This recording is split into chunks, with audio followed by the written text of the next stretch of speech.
چقدر تون میری؟ بابا ببند دهنتو ماشین ترمز ماریده، ترمز نمیگیره. دارم با بدبختی ماشین رو کنترل میکنم. وای خیلی اتفاق بدیه اگر موقع رانندگی به خصوص سرعت بالا ترمز ماشین ببره، ترمز خالی کنه و اتفاقات این چنینی بیفته. توی این شرایط باید چیکار بکنیم؟ چطور ماشین رو کنترل بکنیم؟ تا آخر این ویدیو رو نگاه کنید که متوجه میشید.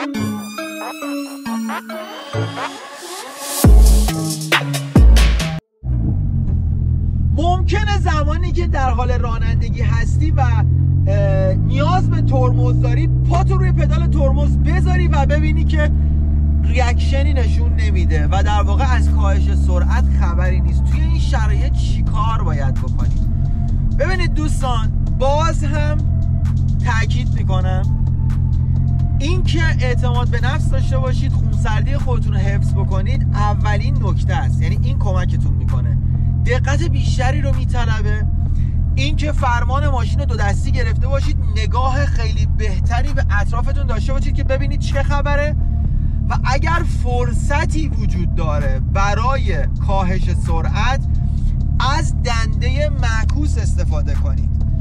اگر فضا خیلی زیاده و جلوتون بازه میتونید خیلی راحت دنده کم بکنید. مثلا اگر تو دنده 5 و 4 هستید بیاید 3 بیاید 2، یا اگر فضاتون خیلی کمه حتی 2 تا دنده با هم کم بکنید که سرعت رو کاهش بدید. همزمان با این کاهش سرعت کاری که میتونید انجام بدید اینه که از ترمز دستی ماشین استفاده بکنید. اگر ماشین شما ترمز دستی مکانیکی داره میتونید با ترمز دستی هم در واقع کاهش سرعت رو رقم بزنید. منتها خیلی دقت کنید، اگر فرمان ماشین کج باشه یا شما توی پیچ باشید و ترمز دستی رو خیلی زیاد بکشید ممکنه که چرخهای عقب قفل بکنه و ماشین به اصطلاح اسپین بشه، یعنی از قسمت پشت بچرخه.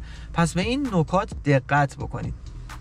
تعویض دنده به صورت معکوس و اینکه سعی کنید خود ترمز هم اگر پدال به ته کف‌پایی نچسبیده چند بار روی پدال هم بزنید. ممکنه یه موقع یه اختلالی، یه مشکلی، چیزی وجود داشته باشه توی مجموعه ترمز که باز هم یه مقدار کمی ترمز عمل. ولی این که فقط پاتون رو بذارید رو ترمز و خیره بشید به جلوتون ممکنه که براتون اتفاق بدی رو رقم بزنه. خب شما میتونید کارهای بهتری هم بکنید. کم کردن دنده و استفاده از ترمز دستی. حالا ممکنه که شما توی شرایط خیلی فورس باشین. برای مثال شما توی سراشیبی باشین، تو جاده‌های خارج از شهر باشین. ببینید شما اینجا یه تصمیمی باید بگیرید. از اونجایی که همه شما به ماشین علاقه‌مند هستین و ماشین باز هستین، اول از همه به فکر اینید که خال به ماشینتون نیفته.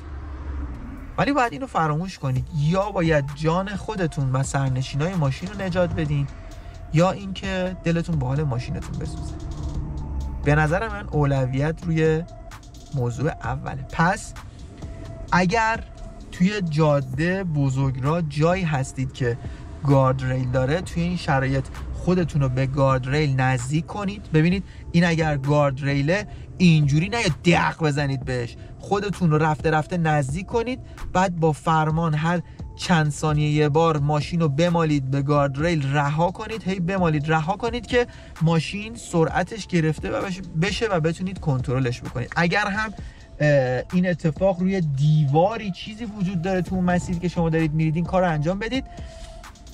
و حتی گاهی وقتا میتونید ماشین رو بیارید تو شونه خاکی و اونجا هم یه جورایی کاهش سرعت رو رقم بزنید. منتها به این موضوع دقت کنید که حتما فرمان ماشین رو دو دستی گرفته باشید و ترمز دستی ماشین اگر خیلی ترمز دستی قوی هست توی اون سرعت طوری نکشیدش که چرخهای عقب قفل بشه و کنترلش از دستتون بگیره.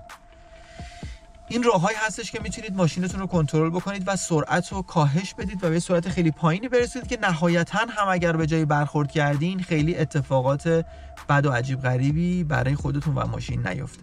باز هم امیدوارم که به دور از حوادث رانندگی شاد و سلامت باشین. اگر ویدیوهای ما براتون جذابه چرا کامنت نمیذارید؟ چرا لایک نمی کنید؟ چرا ساب نمی کنید؟ خب این کار رو انجام بدید. ضمن این که این کامنت در واقع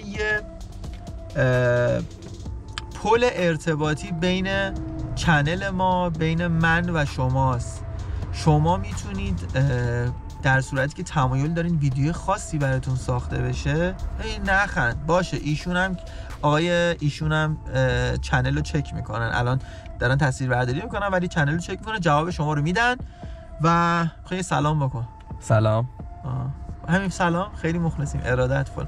خب ببینید دوستان، توی کامنت ها میتونید اگر ویدیوی مد نظرتون هست، اگر پیشنهاد، اگر انتقادی دارید، ولی انتقادی که واقعا سازنده باشه، نه اینکه بعضی از کامنت ها رو آدم میخونه بیشتر احساس میکنه که یه احساسای دیگه ای میکنه، اصلا نگم بهتره.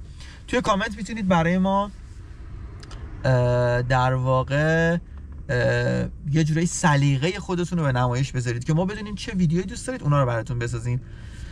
امیدوارم که شاد و سلامت باشین. روزتون بخیر.